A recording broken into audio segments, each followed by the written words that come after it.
So I think I've also gotten used to not getting it, and I've Mm, lived without it. mm. Oof, not a therapy session. Girl. But I have learned to live without it because Mm, I've noticed that um, even with those guys who are financially stable, a lot of them prioritize being providers, and so they don't really work on emotional that piece. emotional piece. So it's the unfortunate caveat of what you prioritize and what comes along with what you prioritize, you know? So, Mm. Yeah, that's Miss true. Natalie, hopefully you're looking Natalie, a little better. look better than I too. My list, for me, the first one would be intelligence. Not necessarily emotional intelligence, but for me, the man who's really smart is such a turn on for me. Second would be financial stability. And I come from financial stability. My parents were comfortable, very comfortable. So I'm just used to that. And I've dated guys that were always financially stable. So for me, that's just what I am used to. Not saying that I'm this like money hungry person, but I can provide for myself. I want a man that can also provide for me. Um, and then looks will be third to me. And sometimes with money, you can always fix looks. I mean, look at Jamie Foxx. You know, sometimes you start off looking kind of rough, and then you end up looking like a glass of water. So we can probably buy him some looks. But Jamie had a So good base, Natalie. you think so? I mean, he was And he can sing, color and he out. can dance, and he can act. Yeah. There's a story.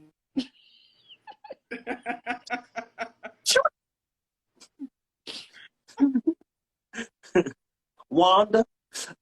Yeah. No, I'm definitely hearing that. I'm definitely hearing that. But there's no, that's interesting to hear though. There's different thoughts around, the dating and what we consider to be our compromises in that area and stuff like that. So yeah, mm, the dating scene is interesting. You know, Yeah. They always say the whew, dating pool has pee in it. Wow. always have what P in it. There's Mercy pee in of the dating pool. God. Mercy of God. So a question around dating. You know, uh,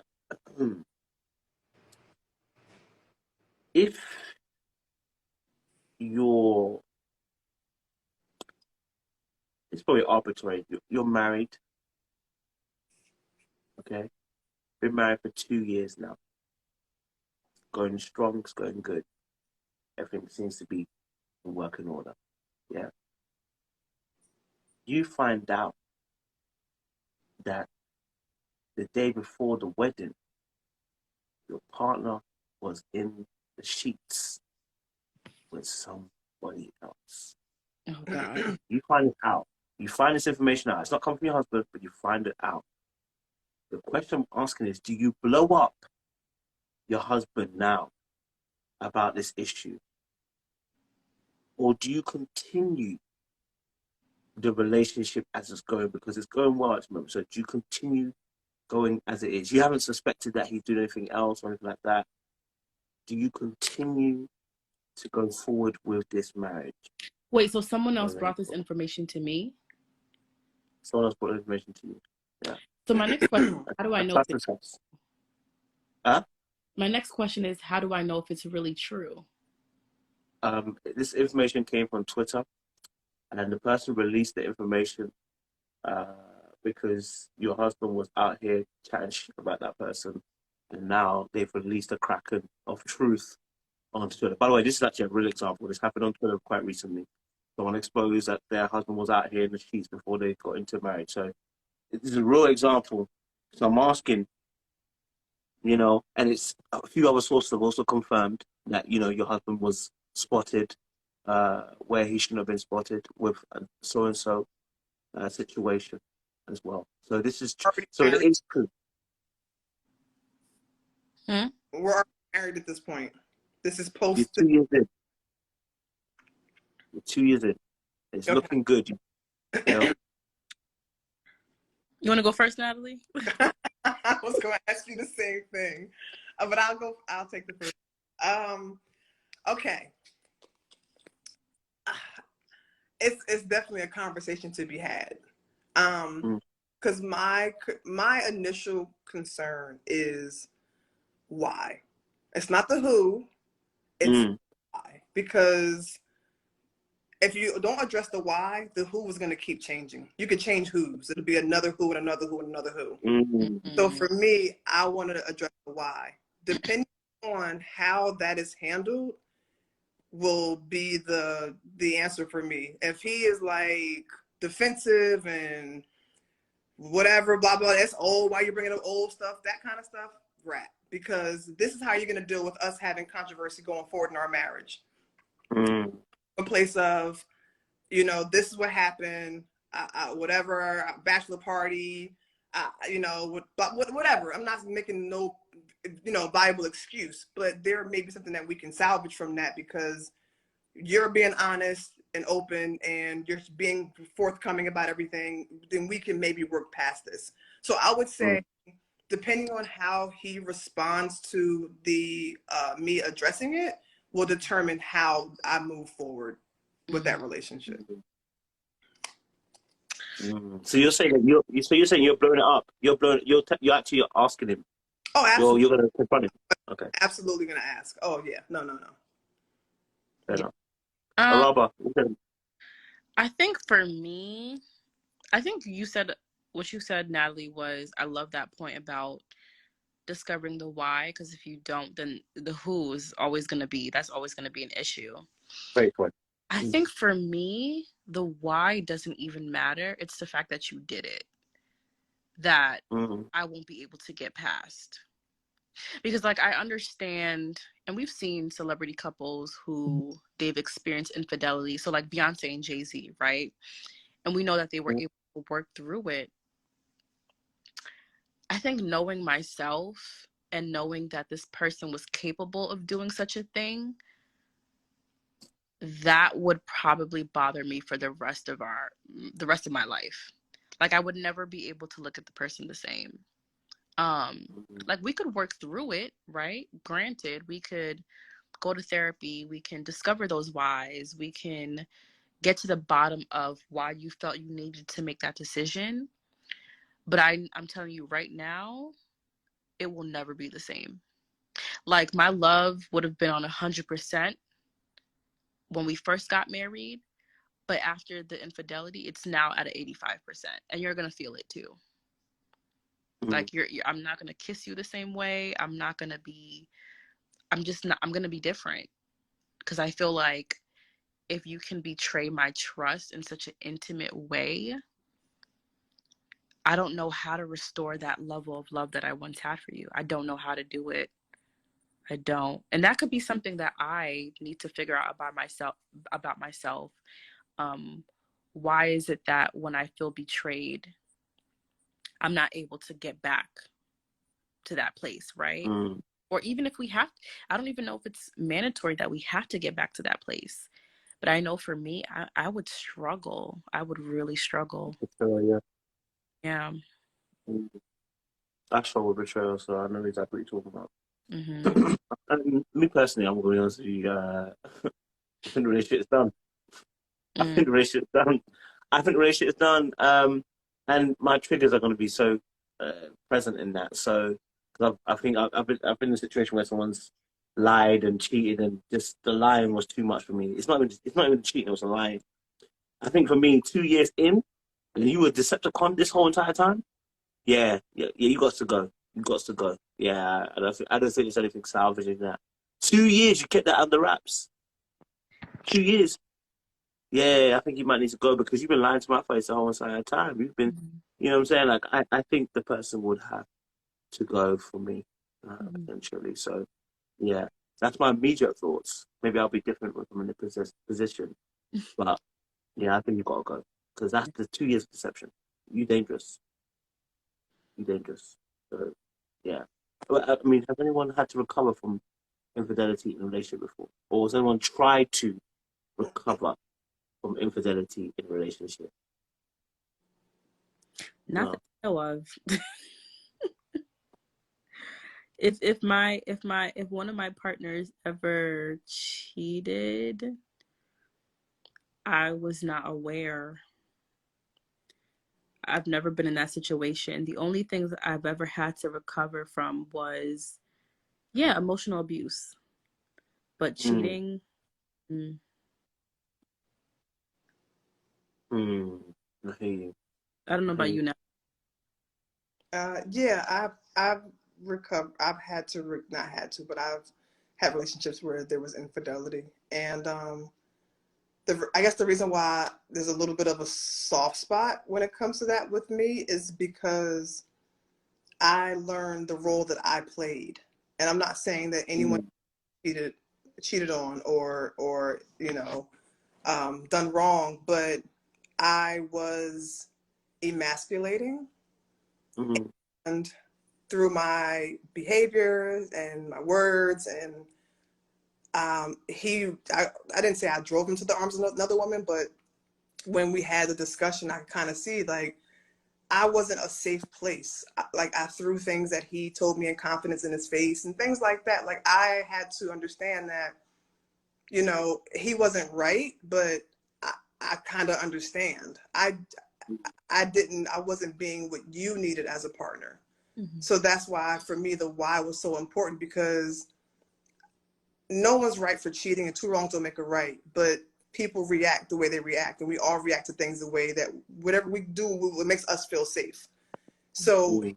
felt safe with this other person, and it was an emotional relationship that then led into a physical one. But I mean, could I see myself being in a similar situation if I was with a person who was making me feel like less than, and there was this guy that I was cool with who was just saying all the right things and making me feel like I was special? And so it was something that made sense to me, and it helped me look at myself a little bit more and be more introspective.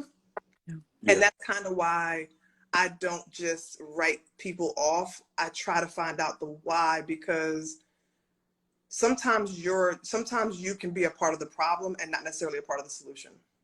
And I want to be a Mm. part of the solution, because end of the day, you have two humans that come from two different backgrounds, and we all have traumas. We all have things we've been through. And if I'm just quick to write people off because of an action without even giving them the benefit of an explanation or their side of the story, does that really make me the better person? So that's just kind of how I look at it. Yeah, I've had people cheat on me. I've been hurt and I hated it and all that. I've never cheated, but that one situation was the one that kind of makes me think a little bit deeper into it before I just kind of like go to 60, because I was always going right to 60. Mm. Wait. So why, if if that situation came up, why did you never think to yourself, why didn't I cheat back? Because for me, when I'm You when know. I'm when I'm physically with a person, I really don't. I can't really be intimate with another person. Just the way I am, Okay. I'm wired. Like once I'm intimate with one man, for me to even after a breakup, like when me and my ex broke up in February of last year, I didn't touch another man physically until September, and that Mm. was so weird to me because it was a new body. Um, Mm. so for me, cheating back is going to be hard for me to do just because of how I'm wired. Can we talk Mm. about that? Like, Mm. it's so Or cheat difficult. back. No, not the cheating back, but like, Kojo's starting trouble I in these streets. In these mean, we streets. we can get to that eventually. We could definitely get to that cheat back. But I think I wanted to touch on the difficulty in moving on Mm. physically and spiritually from another person Well, because you've experienced this other person for so long, which is what will have you going back to that person and like Oh, not experiencing someone new. Like that is that is a hard thing to shake, especially when you've learned this person. Kojo, you're a fool. Especially when this you've one. learned every crevice of this person. This person has learned every crevice of you, and you have this chemistry. And not only just the chemistry, right? Just the familiarity with this person. Mm-hmm. Now you're asking me to like build that with somebody else after I done Mm-hmm. did all I could do to get to that point with that person. No, I'm gonna go back to what I know. It's easier. It's just no. Why? Right? So that is a hard thing to shake. I agree. I 100% agree. 100% agree. And you know, that familiarity piece that I'm used to you. That and almost like even especially like when you break up with someone, almost that kind of feeling of, you know, remember what we used to have. You know, Mm-hmm. the you almost kind of almost like gloss over what you experienced in that relationship. You must make it sound better than actually was. You know what I mean? Like, oh, Mm. I'm gonna miss out on this particular aspect. Da, da, da. We were like this, we were like that. And so you're right. It becomes so difficult sometimes to leave that previous relationship alone, especially if you put time, you put effort into finances, everything. You've put all that into this particular relationship, and it doesn't work out. It's like no, it has to work out because the investment I put in here. Oh no, no, baby, we already a couple figures in. We actually need to keep going. No, I can't give up now. You know, Mm-hmm. we're too deep. So yeah, that's such a that oh, man. I tell you, man, and then that leaves you open to for some foolishness. Some foolishness. I don't know if I told you guys one time I was in a situation where I really should just let the girl go, but I ended up giving her an ultimatum between myself and the other guy. She chose the other guy, and I was still trying to persuade her. What kind of question some is that? That's Wow. what will happen if you be a fool. You Wow. will be a fool just because you think that we have history. Oh yeah, please leave. You know what I'm saying? You will Mm. not die. There's other people out there for you. You know what I mean? And that's what she's saying. But you know, oh, go ahead, Nat. Go ahead. I don't know. Go ahead, Robert.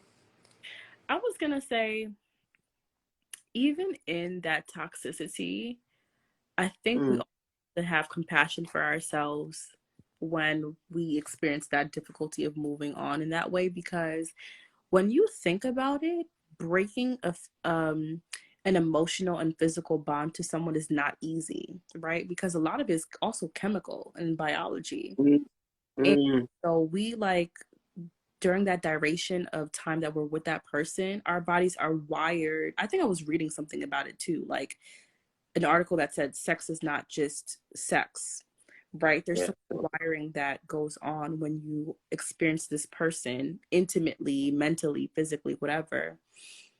And to break that, you literally have to manipulate biology in a way.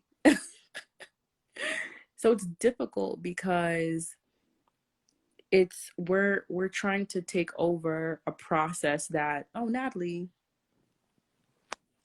She was oh, that. oh, we're literally trying to take over a process that we did not create. Mm-hmm. And I know for me, I think the easiest thing is just to sit in what I know because it's the easier route and it doesn't take as much work. So I feel like that's definitely one of the reasons why I've struggled in the past with that. But I also think I've never had compassion with myself. I've never like sat down and told myself, hey, this is actually a difficult thing to do. And it's okay Mm-hmm. to take your time to do it because you don't want to be in a situation where you end up with another person. And while you're experiencing that person intimately, thoughts running across your head are of the other person that you were just with. And now you're imagining intimacy with with the other person instead of the person that you're there with now because you didn't take that time to let those things shake off of you, so Yeah, and I mean, like I said, you know, sex, spending time with people, chemicals are released. Oxytocin is one of those chemicals that help the love drug, which help the bonding agent, basically, mm-hmm. that keeps people together and stuff. So when if you're having those releases of chemicals like oxytocin, dopamine when it's feeling good, and Mm-hmm. you're having those constant releases, you know, chemically you're being changed on a biological level. You're actually being changed. Mm-hmm. Your body's pumping that around your system, Mm-hmm. and so it is very difficult then to to change that thought process, how you think, how you feel, because the body is so used to producing this level of oxytocin Mm-hmm. at this particular time, because it knows, oh, you're in a relationship, you're loving, you're caring, you're feeling it.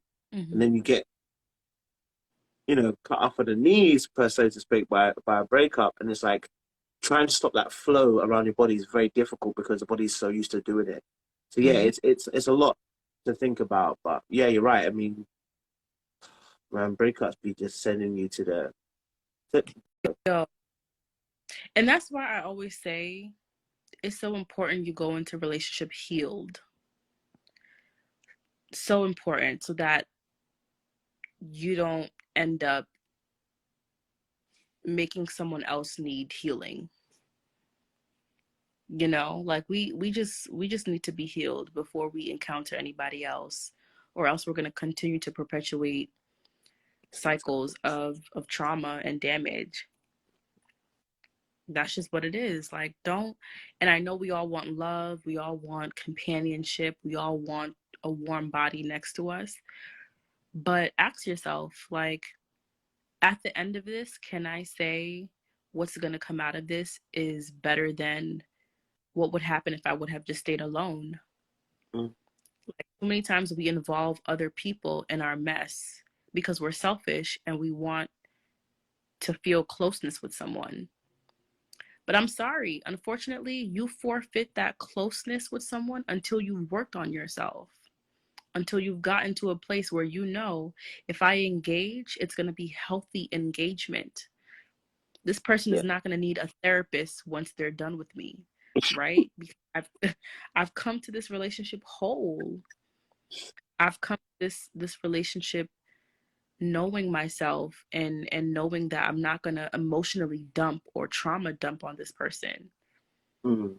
So yeah, we gotta get our ish together, man. We do. Gotta get that itch together. We gotta get that itch together. You're right. We're right. Mm-hmm. Well, let's bring the conversation to close. I know we're both getting tired out here, baby. Listen, oh, it's been good. We need to have more of these conversations. I be forgetting we need to have more of these conversations. I think we need more of these Insta kind of live conversations, man. You know Of what I mean? course. Because people You would know like to. You now. know what I'm saying? People would like to. I see Nat's Yeah. coming back, but I'll let her go. But listen, audience, has been amazing. It's been beautiful. I hope this touched somebody. In fact, I know it's touched some people here because I see the comments as well. So much love for you guys. We'll have another one of these again. We'll choose a different topic next time. You know what I'm saying? But yeah, it's been great. Thank you again, Rob. I appreciate you. And Bye, Kojo. Good night. I appreciate you, babe. Audience, be easy. Don't do anything I wouldn't do. There's not much I wouldn't do. Baby! Love, guys. Love. I will save the live as well so you guys can watch it, all right?